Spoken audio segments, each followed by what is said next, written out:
muy puntualmente se conectó para regalarnos realmente su tiempo, que es bastante valioso. Quiero traerles a ustedes una de las charlas que realmente me parece supremamente interesante para nosotros los clínicos de cardiología, los que estamos cercanos a la básica y a la avanzada, porque esto claramente es el continuum de la falla cardíaca. Leo, te doy la bienvenida. Leonardo, para los que no lo conocen, es el jefe del programa de LVADS de la Fundación Cardiovascular de Colombia, que es la fundación que realmente inicia toda la historia de la asistencia circulatoria mecánica a largo término, y es el presidente del capítulo latinoamericano de la ELSO en este momento. Leonardo es el que claramente le ha dado empuje, digamos, a toda la parte de ECMO, de LVADS, y yo creo que ha escrito en este momento uno de los capítulos de la cardiología colombiana a ser un pujante en este campo.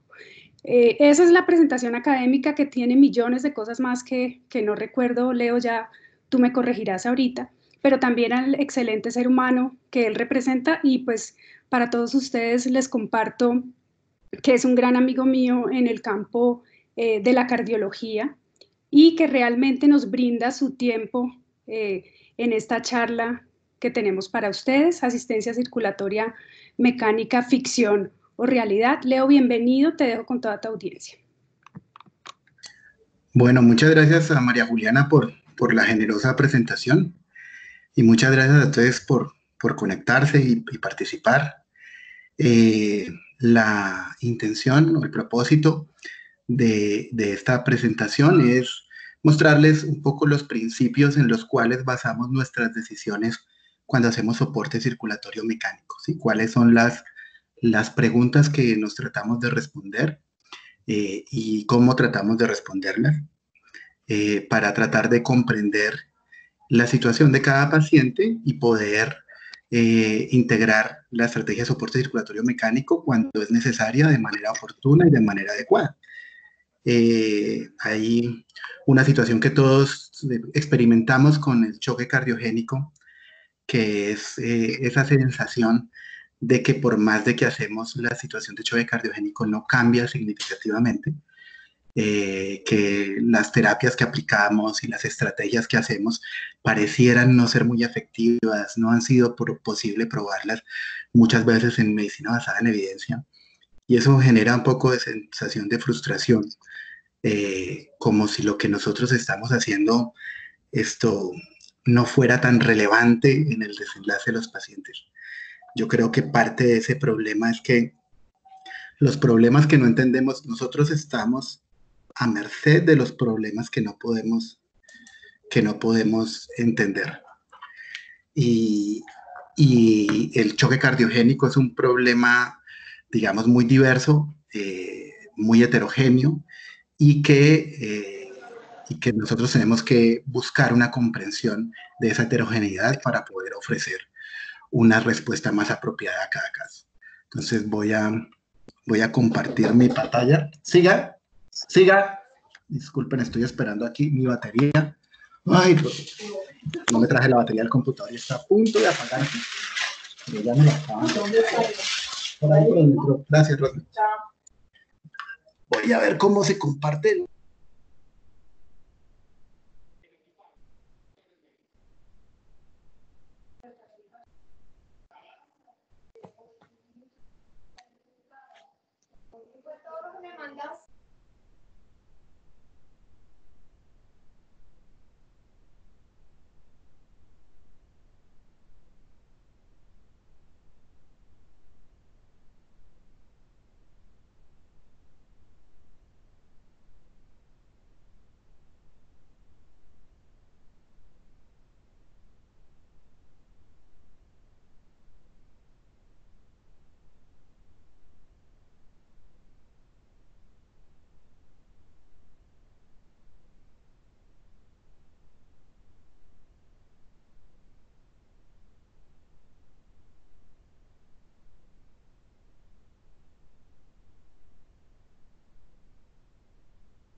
Buenas tardes, el doctor se está conectando, es que se le reinició el computador. Ya en breve empezamos.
Hola, ¿me escuchan? Hola, Leo, te escuchamos.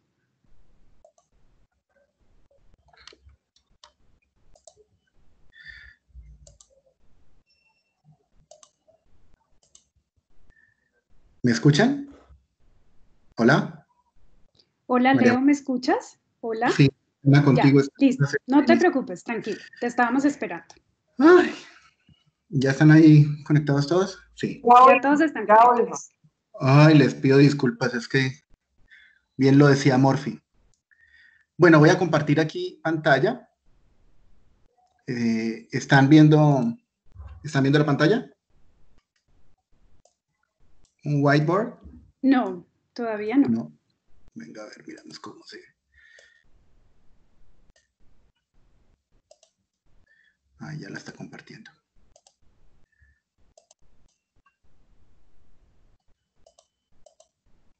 ¿Ahí lo ven? Ya estamos viendo tu pantalla, sí, ya la vemos. Ah, bueno, listo. Bueno, para ahí aprovechar un poco el tiempo, yo creo que nosotros cuando nos enfrentamos a un paciente que pensamos que tiene una disfunción hemodinámica, tenemos que hacernos estas tres preguntas. La primera pregunta es si la circulación es suficiente, la suficiencia de la circulación. Y yo creo que esta suficiencia de la circulación tiene dos componentes muy importantes que nosotros tenemos que comprender. Un primer componente se refiere a si existe hipoperfusión. ¿Sí? Es la primera pregunta que nos debemos hacer. Y la segunda es si no existe hipoperfusión, si el sistema cardiovascular, si el sistema hemodinámico está trabajando bajo condiciones de estrés. Estrés hemodinámico. El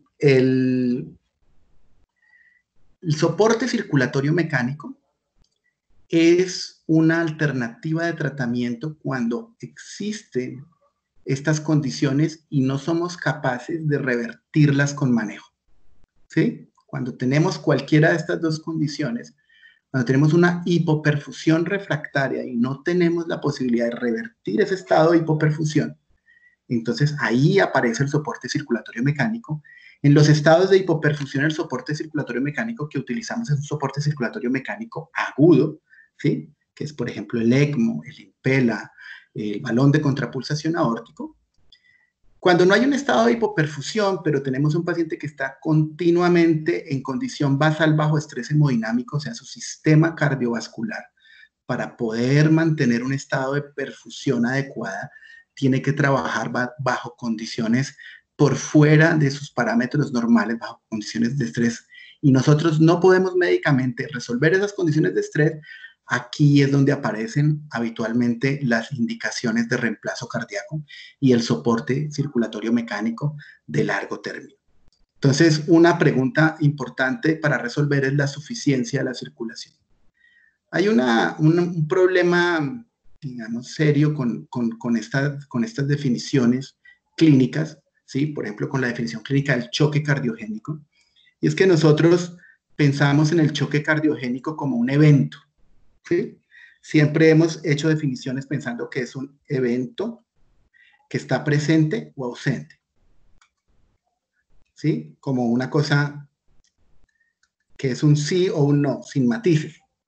Cuando uno discute un paciente sobre choque cardiogénico, generalmente la discusión es, pero sí tiene shock, pero no tiene shock, y la evaluación de eso termina siendo muy narrativa, ¿sí? Si uno tiene, no sé, un paciente que está en un síndrome coronario agudo y uno piensa que necesita una intervención hemodinámica, o uno tiene un paciente que está en un posoperatorio y uno cree que necesita una intervención quirúrgica, ¿sí? Y uno considera que tiene un choque cardiogénico, esa manera en que nosotros nos comunicamos para definir eso en el equipo multidisciplinario termina tratando de definir eso como un evento presente o ausente. Y esto, más que un evento, realmente es un proceso.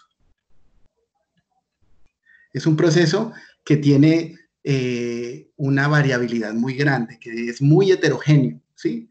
Y como nosotros hemos definido el choque cardiogénico como un evento, si ustedes, pues, hasta ahora último que estamos tratando de definir de una manera más comprensiva, ¿sí? Pues nosotros perdemos matices de ese evento. Parte de esos matices se refiere a la suficiencia de la circulación y de la función hemodinámica. Nosotros tendríamos dos componentes, digamos que es el sistema cardiovascular,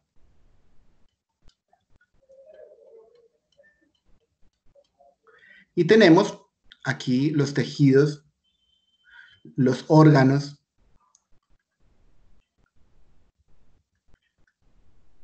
¿sí?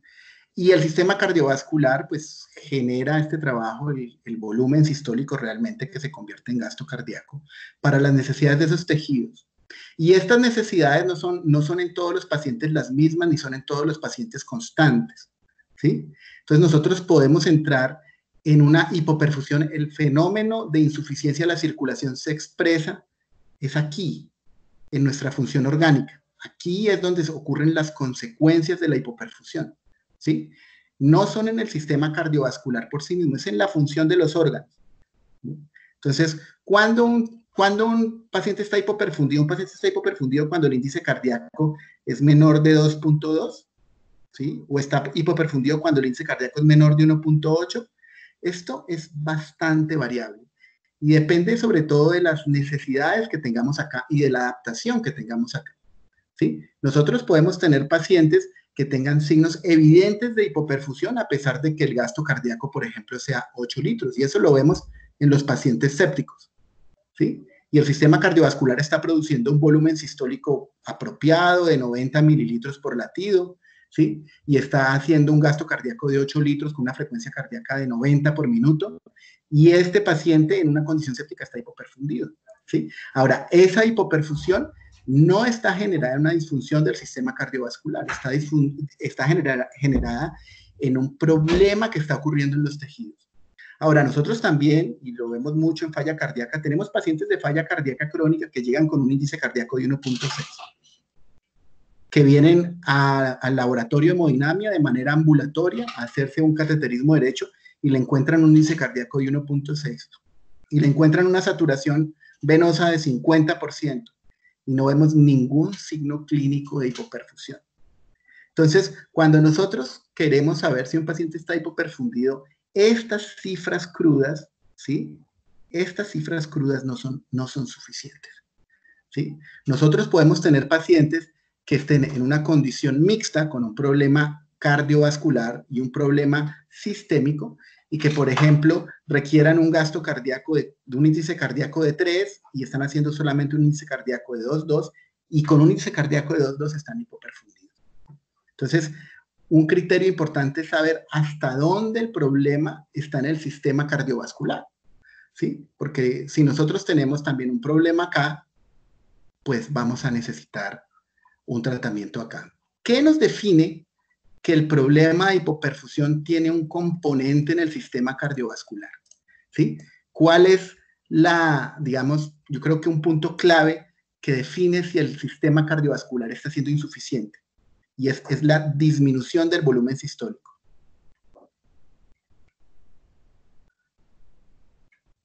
¿Sí? Si nosotros tenemos un volumen sistólico disminuido, quiere decir que estamos en una condición fisiológica anormal del sistema cardiovascular, ¿sí? Y esta disminución del volumen sistólico generalmente se expresa como un aumento de la frecuencia cardíaca. Entonces, una invitación, un aumento de la frecuencia cardíaca y también un aumento de las presiones de llenado.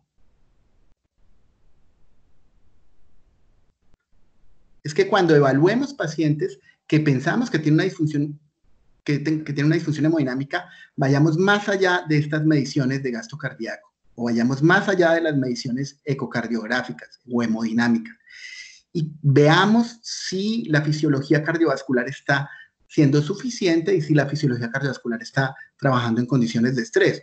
Porque, por ejemplo, un paciente puede tener un índice cardíaco de 2,4 y que eso lo esté haciendo con un volumen sistólico de 40 mililitros, y este índice cardíaco está dentro de límites normales, pero el paciente está haciendo ese índice cardíaco con una frecuencia cardíaca de 110. Y este volumen sistólico es el 50% del volumen sistólico normal. O sea, el sistema cardiovascular en su producto de entrega, que es el volumen sistólico, ha disminuido su capacidad en un 50%. ¿Sí? A pesar de eso, la compensación de frecuencia cardíaca nos muestra un índice cardíaco normal. Sin embargo, tenemos una profunda alteración hemodinámica. ¿Sí? Si nosotros no somos capaces de detectar esas alteraciones hemodinámicas para encontrar su severidad, su causa y su solución, solamente nos daremos cuenta del problema cuando el índice cardíaco esté bajo. Y eso normalmente es tarde. ¿Sí? Entonces yo creo que esta primera pregunta, que es la suficiencia de la circulación, si tenemos una circulación suficiente, es una pregunta muy importante. La segunda pregunta que nos debemos hacer es ¿qué tan severa es esa insuficiencia? ¿Sí? ¿Qué tan profunda es esa insuficiencia? ¿Sí? ¿Qué tanta hipoperfusión, qué tan severa es la hipoperfusión? Y esta severidad de la hipoperfusión y qué tan alterado o qué tan estresado está el sistema cardiovascular. Repito estas dos palabras. Nos van a determinar qué urgencia, cuánto tiempo tenemos para comprender el problema y resolverlo. Muchas veces, cuando la hipoperfusión es muy severa, no tenemos tiempo de tratar de comprender el problema. Y tenemos que proceder a hacer intervenciones agresivas para detener y revertir esa hipoperfusión, aún sin tener claro qué está pasando con el sistema cardiovascular. Pero si la hipoperfusión no es severa, si la hipoperfusión es leve, pues eso nos da más tiempo y podemos hacer una evaluación más minuciosa y probablemente evitar el uso de un soporte circulatorio mecánico si hacemos una evaluación adecuada. Entonces, este es un concepto que yo estoy seguro que todos los cardiólogos tienen muy bien, ¿sí? Pero supongamos que esto es perfusión y que aquí es el 100% de los requerimientos de un tejido. Este 100% pues va a depender del trabajo que está haciendo ese tejido. ¿Sí? Si ese tejido está haciendo más trabajo, pues va a requerir más perfusión. Entonces lo voy a poner en términos del porcentaje de necesidad del tejido. Y esto sería el tiempo. Y supongamos que vamos a correlacionar esto, aquí me queda una raya horrible. Yo soy muy mal dibujante, como se pueden dar cuenta. Aquí pondríamos función tisular. Y esto lo pondríamos así como en punticos. Y en general, si uno disminuye la perfusión, ¿sí? Un porcentaje, digamos que la disminuimos un 20%, la función tisular también disminuye en ese mismo porcentaje, ¿sí?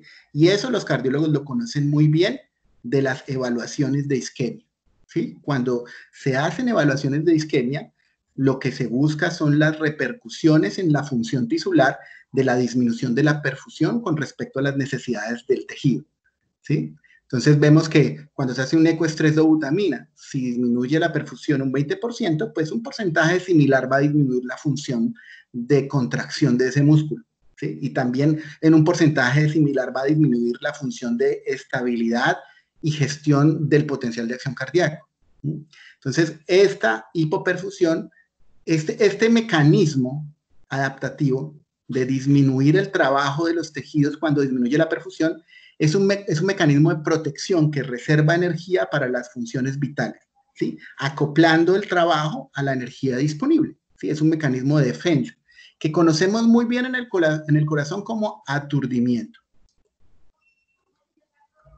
Pero este aturdimiento ocurre en todos los tejidos. Esto no es una cosa solamente que pasa en el corazón. Esto ocurre en todas las células, no solamente en las eucariotas, también en las procariotas. Y este aturdimiento es digamos, es una situación en la cual hay una hipoperfusión de corto tiempo y que si se revierte rápidamente, hay una recuperación inmediata de la función, sin consecuencias y sin que haya necrosis celular. Entonces nosotros podemos tener estados de hipoperfusión generalizados, sistémicos, causados por una circulación insuficiente, y lo que vamos a ver es que comienza a aparecer disfunción orgánica. Por eso cuando nosotros evaluamos la necesidad de soporte circulatorio mecánico, cuando evaluamos la necesidad de ECMO, de asistencia ventricular, nosotros evaluamos las consecuencias en la función orgánica. Y evaluamos esas consecuencias también en su reversibilidad. Y lo ideal es que si nosotros ya estamos con un paciente que está hipoperfundido, nosotros revirtamos esa situación de hipoperfusión mientras todavía tenemos esta ventana de oportunidad en que la función orgánica se recupera de manera rápida, ¿sí? Y todos hemos visto esos pacientes que, no sé, están choqueados después de una cirugía cardíaca y no orinan durante unas horas, y resulta que es un taponamiento cardíaco, le drenan el taponamiento y después recuperan la función renal sin que sea necesario reemplazar la función renal. Ahora, hay otras circunstancias en las cuales esta hipoperfusión se mantiene en el tiempo, ¿sí? Y dura más tiempo. Y entonces, cuando dura mucho tiempo, este fenómeno que inicialmente fue un cambio, digamos, de las sustancias intracelulares que modulan el trabajo tisular, termina convirtiéndose en un cambio del fenotipo celular, ¿sí? Se dejan de producir las proteínas necesarias para la función y usted después recupera la perfusión, pero la función celular sigue comprometida, ¿sí? Y esto nosotros le llamamos habitualmente hibernación. Esto no solamente ocurre en el corazón, todos sabemos que una isquemia crónica puede tener viabilidad celular metabólica y uno revasculariza al paciente y no va a recuperar la función mecánica inmediatamente. Eso también pasa en todos los demás órganos, ¿sí? Si ustedes tienen un paciente con una hipoperfusión renal prolongada, ustedes pueden después ponerle el gasto cardíaco normal, la perfusión normal, y el paciente requerir 4 semanas de diálisis, y otro requerir 1, otro requerir 2. Entonces, esta es una situación más avanzada de hipoperfusión en el cual el problema es el tiempo. Entonces, la idea es que nosotros resolvamos los problemas antes de que esto ocurra, porque esto es un aumento de la fragilidad del paciente, de la vulnerabilidad del paciente. Y después, pues así hagamos lo que hagamos, no vamos a poder recuperarlo, ¿sí? Si este proceso termina volviéndose irreversible. Ahora, estas dos situaciones son situaciones en las cuales no hay necrosis celular. O sea, estas son dos cosas que pasan sin que tengamos los signos así de acidosis metabólica, de aumento de enzimas hepáticas, de aumento de enzimas cardíacas. ¿sí? Ese es un evento de hipoperfusión más severo. Cuando la hipoperfusión supera cierto límite tolerable, entonces ocurre necrosis celular. Y cuando hay necrosis celular, pues en muy poco tiempo perdemos la función orgánica de manera definitiva. Es un estado de hipoperfusión muy severo, debe ser corregido muy rápidamente, antes de que ocurra un daño permanente. Un estado de hipoperfusión más leve seguramente tiene más tiempo. Y en la definición de esto nos ayuda mucho la clasificación de Intermax. Esta situación de necrosis celular ocurre generalmente en el Intermax 1. Yo creo que todos están habituados ya a la definición de Intermax. En el Intermax 1 tenemos hipotensión más hipoperfusión. Y esta situación generalmente está acompañada de necrosis celular y es muy mal tolerada. Ahora, esta otra situación en la cual hay aturdimiento o hay hibernación, normalmente no hay hipotensión, solo hay hipoperfusión, ¿sí? Y esto es una cosa, digamos, importante en el juicio clínico porque mucha gente piensa que el soporte circulatorio mecánico es un tratamiento para la hipotensión refractaria. Y eso no es cierto. El soporte circulatorio mecánico es un tratamiento para la hipoperfusión refractaria. Y solo si somos capaces de aplicarlo de manera oportuna, vamos a tener buenos resultados, porque cuando lo aplicamos solamente en condiciones así de graves, ¿sí? Entonces ahí nosotros seguramente vamos a tener pacientes muy frágiles o con lesiones que ya son irreversibles. Esta es la segunda pregunta. La tercera pregunta, que es esta pregunta nos ubica en un marco temporal de qué tan urgente es, si nos podemos sentar en otro lado a esperar a que salgan los resultados, si nos toca estar al pie del paciente. Y la tercera pregunta importante es la causa de la insuficiencia de la circulación. ¿Aló? ¿Ahí me escuchan todos? Sí, Leo, te estamos Listo, escuchando. perfecto. La causa de la insuficiencia. Esta causa de la insuficiencia es lo que va a determinar cómo es el enfoque terapéutico. ¿Sí? La causa de la insuficiencia, nosotros, esto es algo que me decía un profesor, estamos a merced de los problemas que no entendemos.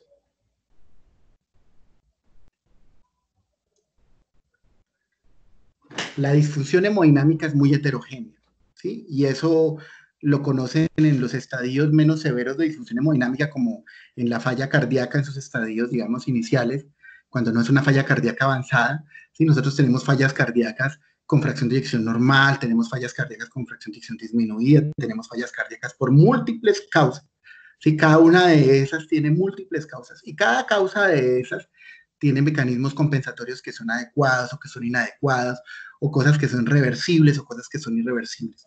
Si nosotros no entendemos cuál es exactamente la causa, nosotros vamos a ser irrelevantes, ¿sí? Nosotros no vamos, así le pongamos soporte circulatorio mecánico. El desenlace de ese paciente no va a cambiar a menos de que nosotros tengamos claro la causa de la insuficiencia, si esa causa es reversible, y si no es reversible, si esa causa es compensable, ¿sí? Si hay algún mecanismo compensatorio efectivo. Entonces, ahí voy a entrar de nuevo a evaluar la disminución del volumen sistólico. Les recuerdo, si nosotros tenemos un estado de hipoperfusión que se acompaña de disminución del volumen sistólico, hipoperfusión con disminución del volumen sistólico, quiere decir que el problema de hipoperfusión está causado en el sistema cardiovascular, en la fisiología hemodinámica, ¿sí? Y nosotros, pues, tenemos que comprender bien cuáles son las causas de esa disminución del volumen sistólico. Aquí tenemos, pues, voy a, pues, irme a cosas que son básicas, pero que son importantes para lo que vamos a ver ahora. Y esto es una curva de presión contra volumen del ventrículo izquierdo, y nosotros vemos aquí tres representaciones. Una representación que está en verde, que es un tejido que es muy distensible.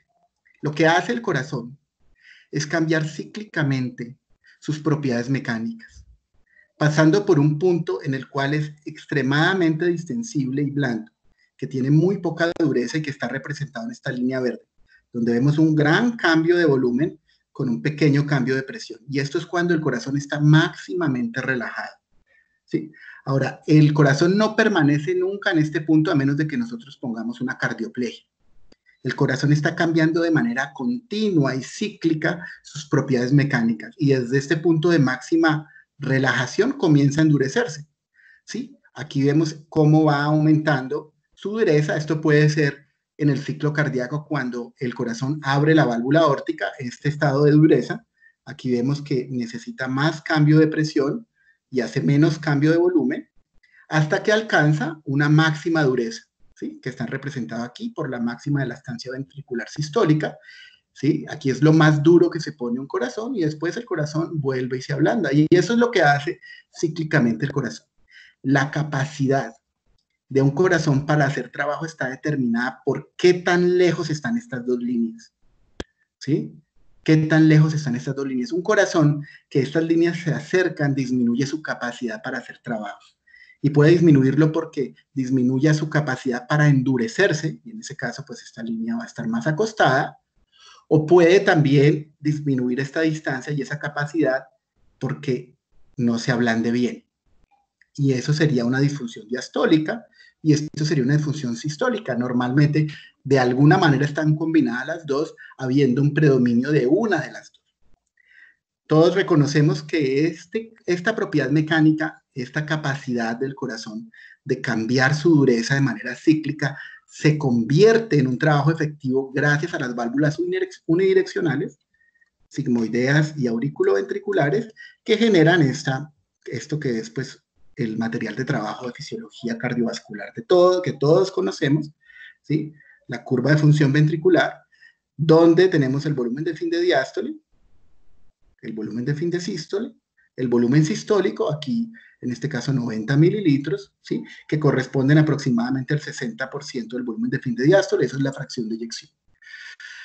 Nosotros tenemos, cuando el corazón se ablanda, que es desde la relajación isovolumétrica hasta el llenado, en el llenado el corazón se comunica con la circulación venosa. En este punto el corazón tiene la misma presión que la circulación venosa, ¿sí? Y hay un acople entre el sistema venoso, está representado acá, ¿sí? En esta fase, la diástole vemos como la presión ventricular y la presión auricular es la misma, y ocurre el llenado cuando el corazón está máximamente blando, se acopla perfectamente a la circulación venosa a partir de una apertura no restrictiva de las válvulas auriculoventriculares, y se desconecta de la circulación arterial a partir del cierre de las sigmoideas, ¿sí? Y aquí esto determina el llenado. ¿Qué tanto se ablanda el corazón? Y qué tan bien el sistema venoso lo llena, ¿sí? Esa interacción determina este volumen, que es el volumen de fin de diástole, ¿sí? Y aquí en la sístole, cuando el corazón se endurece, aquí la contracción isovolumétrica y aquí la eyección, aquí el corazón tiene la misma presión que el sistema arterial, está acoplado, está dialogando con el sistema arterial, ¿sí? Y aquí ocurre la eyección. Y esa interacción, ese acople ventrículo arterial, va a determinar el volumen de fin de sístole. Nosotros podemos tener un paciente que tenga un volumen sistólico disminuido solo por dos razones. Una razón es que haya disminuido su volumen de fin de diástole, ¿sí? Y eso disminuye el volumen sistólico. Y la otra razón es que haya aumentado su volumen de fin de sístole, ¿sí? Esas son las dos únicas causas de que nuestro volumen sistólico disminuya, y nosotros tenemos que hacernos esta pregunta. Si un paciente tiene el volumen sistólico disminuido, el problema es que el corazón no se llena bien, y en ese caso tendremos que revisar la interacción del corazón en diástole con la circulación venosa y con el retorno venoso pulmonar en el caso del ventrículo izquierdo, o si el problema es que el corazón no se desocupa bien. Y ahí tendremos que revisar la interacción del corazón con la circulación arterial en sístole. Si es que el corazón no hace fuerza cuando se contrae, tiene una disfunción sistólica, o si es que el sistema arterial no permite que el corazón se desocupe. Entonces, este análisis es importante. Yo quiero aquí usar una herramienta diferente. que la voy a abrir acá. Este es un sistema que a mí, yo soy se llama Harvey, ¿sí? En esta página Harvey Online, lo pueden conseguir. Yo tengo el privilegio de tener un acceso de profesor porque soy amigo de los que lo hicieron. Entonces me lo permiten tener así sin pagar los $500 que cobran estos madres por este acceso anual. Y esto pues es como un laboratorio de fisiología cardiovascular. No me voy a detener en esta gráfica. Esta es una fisiología cardiovascular normal, pero quiero mostrarles varios escenarios. Este escenario que voy a mostrar acá es un paciente que está taquicárdico, tiene 118 de frecuencia cardíaca, está hipotenso, tiene presiones de llenado bajas, tiene un índice cardíaco disminuido de 2.8 y tiene una saturación venosa mala. Seguramente este paciente está hipoperfundido y además está hipotenso. Está hipoperfundido por una disfunción hemodinámica, porque su volumen sistólico está disminuido. Aquí nosotros podemos ver que la fracción de eyección de este corazón es del 45%. Si nosotros revisamos acá nuestra curva de función ventricular, lo que vamos a encontrar, ya, hago aquí, esto es, lo que vamos a encontrar es que el volumen de fin de diástole se desplazó muchísimo y tenemos un problema porque el corazón no se llena bien. El volumen de fin de diástole en vez de ser 125 termina siendo aquí 55.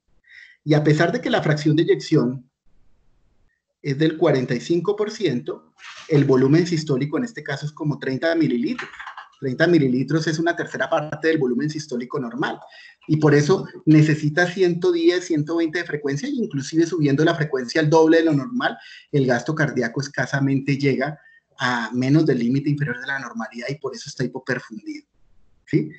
Esto, pues ustedes dirán en ese caso, es hipovolemia, pero esto pueden ser otras cosas también. Lo importante que yo quiero que entiendan es que hay síndromes de choque cardiogénico que tienen fracción de eyección normal. ¿Sí? Vamos a revisar eso ahorita en otros casos. Nosotros tenemos choque cardiogénico con fracción de eyección normal, el que todos reconocemos es la hipovolemia. Los cardiólogos de una vez dicen, veo ese ventrículo izquierdo vacío, veo esa cava que se colapsa. El asunto cuando ustedes tienen una fisiología con bajo volumen sistólico y que el problema es que el corazón no se llena, es que esto es imposible de compensar, a menos de que se resuelva la causa de base.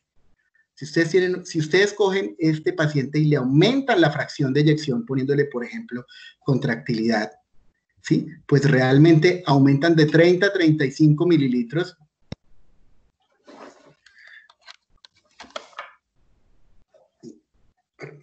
Aumentan de 30 a 35 mililitros el volumen sistólico y eso no es nada, ¿sí? Entonces, estos problemas no son compensables, ¿sí? Sino que únicamente se pueden resolver únicamente si usted resuelve la causa de base, ¿sí? Entonces vamos a revisar aquí, pues obviamente es pasar volumen, pero todos hemos visto esos pacientes que sangran de manera a una pleura y no se dan cuenta y le ponen vasoconstrictores, inotrópicos y después termina siendo una tragedia. Esto también, antes de yo hacer, esto también puede ser producido, exactamente la misma curva puede ser producido en condiciones en que no hay hipovolemia, ¿sí? Y a eso, pues ya es un problema, porque la hipovolemia es un problema muy fácil de resolver, ¿sí? Pero uno puede tener esta misma curva de función ventricular. Aquí tenemos un paciente que está también taquicárdico, que también está hipotenso, que tiene una cuña baja, pero que tiene una PVC alta. Entonces, este paciente con 18 de PVC, pues no le podemos poner más volumen. Ya con 18 de PVC el hígado está hipoperfundido. ¿Qué vemos en este paciente? Que la presión de la arteria pulmonar es igual a la PVC. Este es un paciente que tiene una disfunción del ventrículo derecho. Puede ser un infarto del ventrículo derecho, puede ser un paciente que post-trasplante con una disfunción primaria del injerto, ¿sí? Puede ser un paciente en cardiopatía, pues con cardiopatía congénita, con disfunción del ventrículo derecho por enfermedades congénitas, y lo que vamos a tener es una curva exactamente igual a la anterior, ¿sí? Entonces, es muy importante reconocer que este paciente, ustedes les hacen un eco y miren, la fracción de eyección está en el 50%. Cuando nosotros tenemos un paciente que tiene un estado de hipoperfusión, una disfunción hemodinámica, con un bajo volumen sistólico, taquicárdico, pero le hacen un ecocardiograma y le encuentran 50% de fracción de eyección, todos nos desviamos del corazón y decimos, el problema no es el corazón. Y comenzamos a pensar que el problema es vasoplegia, que el problema es sepsis, que es otro el problema. Y si a algo yo le tengo miedo en la vida, es a los síndromes de bajo gasto con fracción de eyección normal. Porque esto se comporta como una cardiopatía de gasto fijo, como una estenosis aórtica crítica, como una estenosis mitral crítica, una cardiopatía que no aumenta significativamente su volumen sistólico al aumentar la contractilidad o al disminuir la poscarga. Entonces, estos pacientes se ponen en sedación, se relajan y se colapsan y se mueren porque baja la presión muchísimo. Entonces, y lo otro grave de esto es que nosotros nos dejamos desviar. Este problema, el bajo volumen de fin de diástole, además se enmascara un poco en el eco porque el eco mira 3 dimensiones y uno puede tener una pérdida de 1 centímetro del diámetro telediastólico y eso ha disminuido un 60% el volumen de fin de diástole. Entonces, este es otro escenario. Pues podemos tener más escenarios que tienen choque cardiogénico con fracción de eyección conservada, ¿sí? Aquí tenemos un paciente, en este caso, está taquicárdico, no está tan hipotenso. Por ejemplo, la presión pulmonar está con una hipertensión pulmonar moderada, tiene una PVC bastante alta, tiene una cuña bastante alta, tiene un gasto cardíaco que está en 2.9 y tiene una saturación venosa en 55, está con un bajo gasto. Si nosotros vemos la curva de función ventricular de este paciente, lo que tenemos aquí es una severa disfunción diastólica. En los 2 anteriores casos, nuestro volumen de fin de diástole se había disminuido por una incapacidad del sistema venoso para llenar al corazón, para llenar al ventrículo izquierdo. En un caso, por hipovolemia, en otro, por disfunción del ventrículo derecho. Otro escenario que produce ese mismo cuadro sería, por ejemplo, un tromboembolismo pulmonar. Pero el corazón se dejaba llenar bien. El problema es que el sistema venoso pulmonar no lo llenaba bien. En este caso, nosotros tenemos un corazón que no se deja llenar bien, que cuando se ablanda, no se ablanda bien. Y entonces el sistema venoso, por más que se esfuerce, no lo va a poder llenar. Esto puede ser causado por una miocardiopatía restrictiva, puede verse en un paciente en un posoperatorio de un cambio valvular aórtico en estenosis y con profunda hipertrofia ventricular izquierda. Se puede ver en un paciente que tenga un taponamiento cardíaco, se puede ver en un paciente que tenga una cardiopatía restrictiva. O también se puede ver en un paciente que tenga una severa disfunción derecha y que tenga ya comprimido el ventrículo izquierdo de la dilatación derecha tan absurda. Entonces, este escenario se ve, es en la misma fisiopatología, un problema en que el corazón no se llena bien y lo que vemos son fracciones de eyecciones que se acercan a la normalidad. De nuevo, una cardiopatía de gasto cardíaco fijo, un gasto cardíaco que no va a aumentar a menos de que resolvamos el problema de base.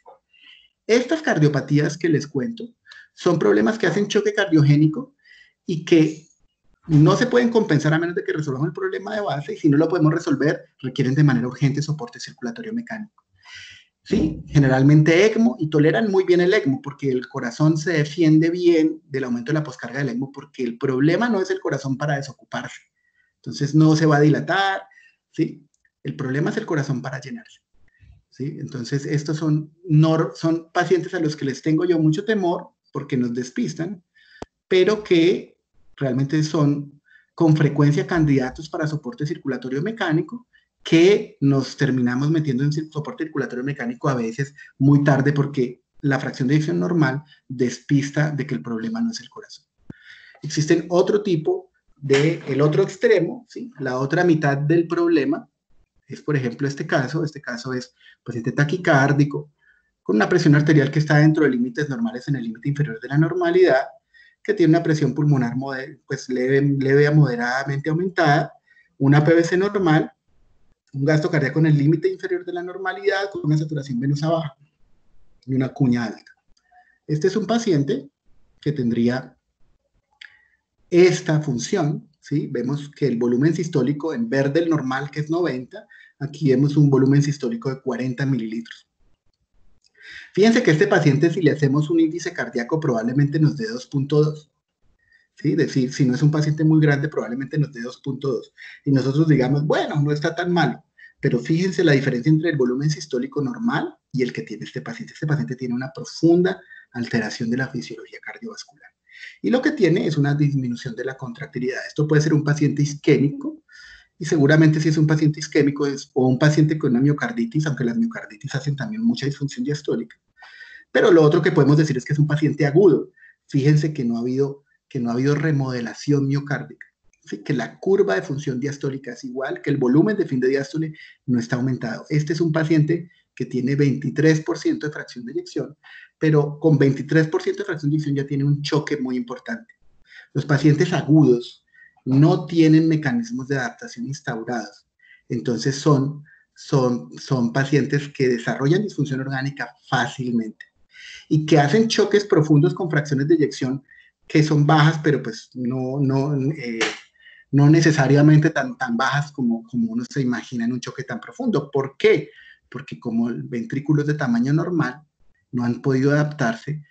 Una fracción de eyección baja va a significar siempre una profunda disminución del volumen sistólico.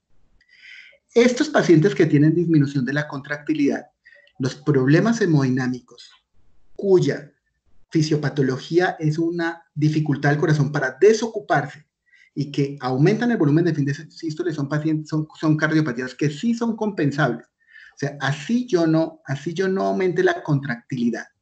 Si yo disminuyo la poscarga, yo puedo reclutar bastante volumen sistólico. Entonces son pacientes en los que el volumen sistólico puede aumentar, ¿sí? Lo que hace la diferencia es si mi presión arterial me permite disminuir la poscarga.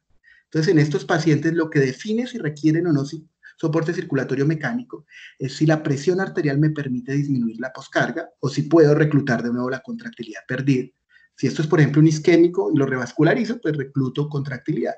Si yo no lo puedo revascularizar o ya no es revascularizable por el tiempo, lo clave es si yo puedo disminuir la poscarga. Si la presión arterial no me lo permite mucho, pues el balón de contrapulsación aórtico en este escenario sí tiene un rol, un papel, porque pues, esencialmente lo que hace el balón de contrapulsación aórtico es disminuir la poscarga. La disminución de la poscarga solamente es útil para aumentar el volumen sistólico cuando está disminuido el volumen sistólico por aumento del volumen de fin de sístole y es un choque cardiogénico con disminución de la fracción de eyección. Aquí voy a montar el último ejemplo. Este es un paciente que no está tan taquicárdico, fíjense. No está hipotenso, tiene una hipertensión pulmonar leve, tiene una PVC alta, tiene una cuña más alta que la PVC, el gasto cardíaco está en 3.6, está levemente hipoperfundido.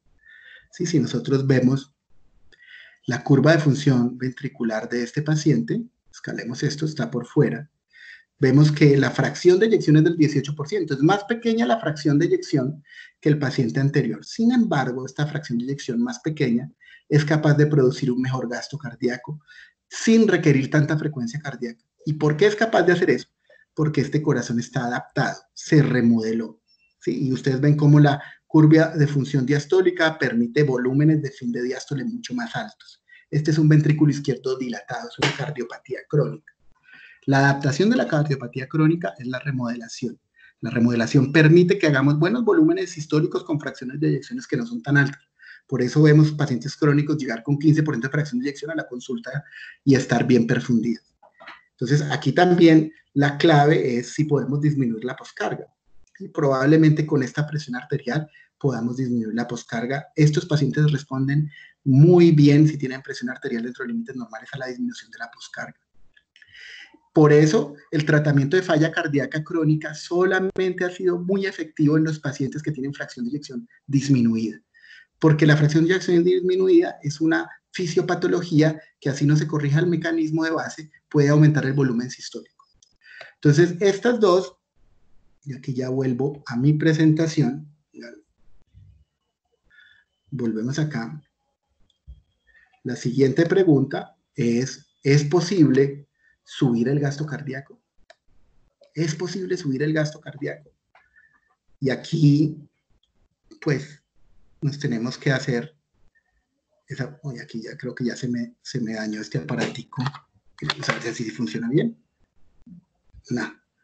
Es posible subir el gasto cardíaco. Entonces, ¿qué les puedo decir? Si el bajo gasto o si la disfunción hemodinámica está acompañada de una fracción de eyección dentro de límites normales, la única manera de subir el gasto cardíaco es corregir el problema de base. ¿Sí? Entonces, si el problema de base es hipovolemia volumen, si el problema de base es taponamiento cardíaco adrenal en taponamiento, si el problema de base es un tromboembolismo pulmonar, reperfundir, pues trombolizar. Pero si nosotros no podemos corregir el mecanismo de base, ese paciente va a necesitar soporte circulatorio mecánico. ¿Sí?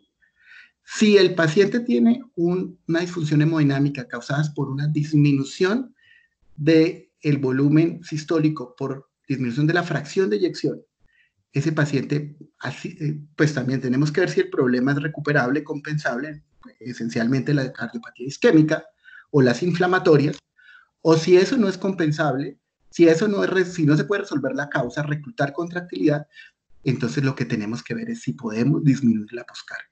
Entonces los pacientes que tienen disfunción hemodinámica con fracción de eyección normal, pero las presiones arteriales están dentro de límites normales, nosotros cuantificamos eso de manera subjetiva con el poder cardíaco, ¿sí? Que es pues, también una medida que se hace cada vez más popular.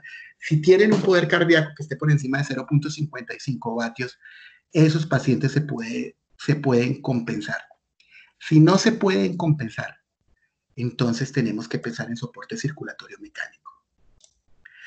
Entonces, para concluir esto, puedo decir que el soporte circulatorio mecánico, la indicación de soporte circulatorio mecánico, voy a dejar de compartir esto, si encuentro cómo se deja de compartir. A ver.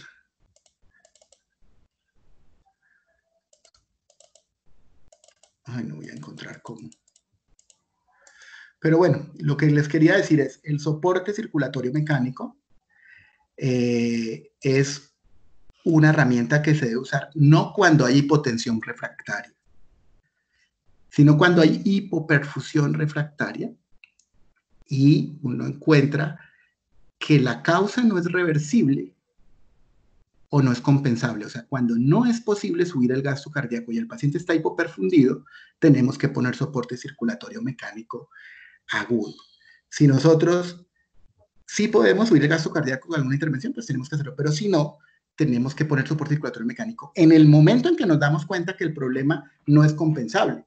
O sea, si el paciente está en un Intermax 2, si el paciente está en un Intermax 3, ¿sí? No tiene hipoperfusión, ¿sí? Está dependiendo de inotrópicos, pero nosotros nos damos cuenta que nosotros no podemos mantener una circulación estable sin que el sistema cardiovascular esté en condiciones de estrés con soporte hemodinámico, con soporte con inotrópicos. Entonces, ahí tenemos que reemplazar el corazón, ¿sí? Si el corazón no puede subir el gasto cardíaco, tenemos que poner algún aparato que aumente el gasto cardíaco por el corazón, ¿sí? En el caso de que sea un Intermax 3, pues puede ser un corazón trasplantado. En el caso de que sea venga a ver, ay, Dios mío, yo no, ¿será que es aquí en Escape? Dejar de compartir. En el caso de que sea pues un Intermax 2 o 1, pues probablemente ya sé dónde es, ya lo encontré. Acá.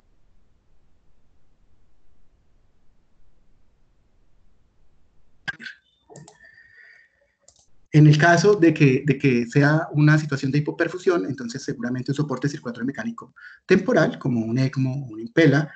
En el caso de que el paciente no tenga una hipoperfusión severa o esté sin hipoperfusión, un trasplante cardíaco o una asistencia ventricular.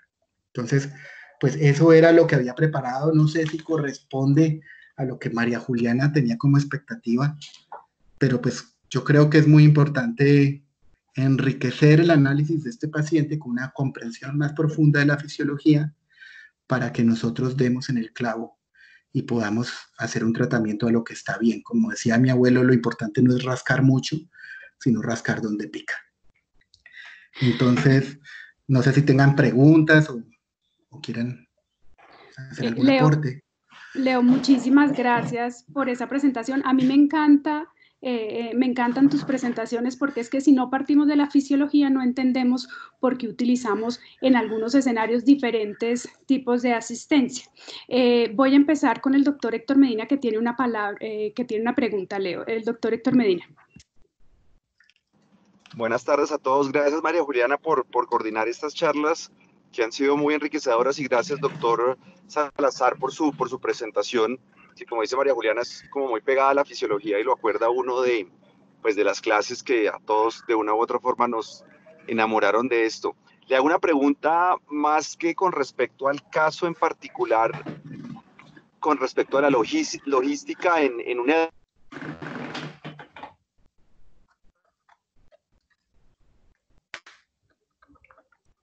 Doctor Medina, ¿no se escucha? No se en su escuchó, doctor capacidad Medina. de decisión. Qué pena, Sí, no, le preguntaba bien. a Leonardo que si usted tuviera la capacidad, por ser el ministro de Salud o el presidente de Colombia,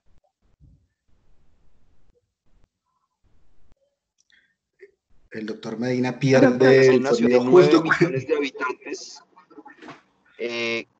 ¿cuántos sitios escogería para que hicieran o para que desarrollaran el programa, entendiendo que usted, pues, junto con María Juliana y todo el equipo de la Fundación Cardiovascular que lo inició, pues tienen la mayor experiencia en Colombia y quizá una de las experiencias más grandes en Latinoamérica?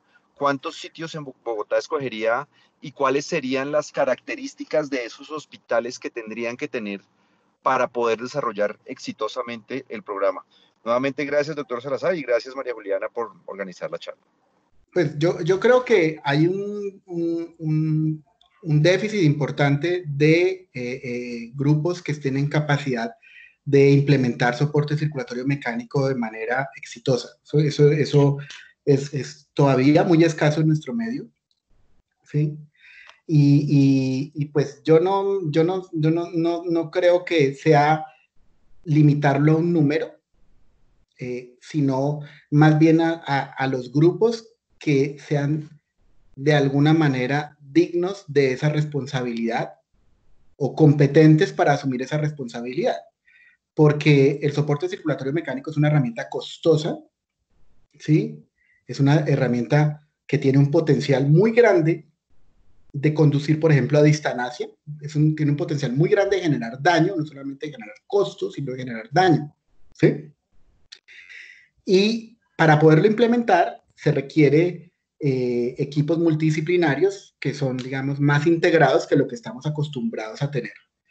Entonces yo creo que lo que hay más bien que hacer desde el gobierno es definir unos requerimientos, ¿sí?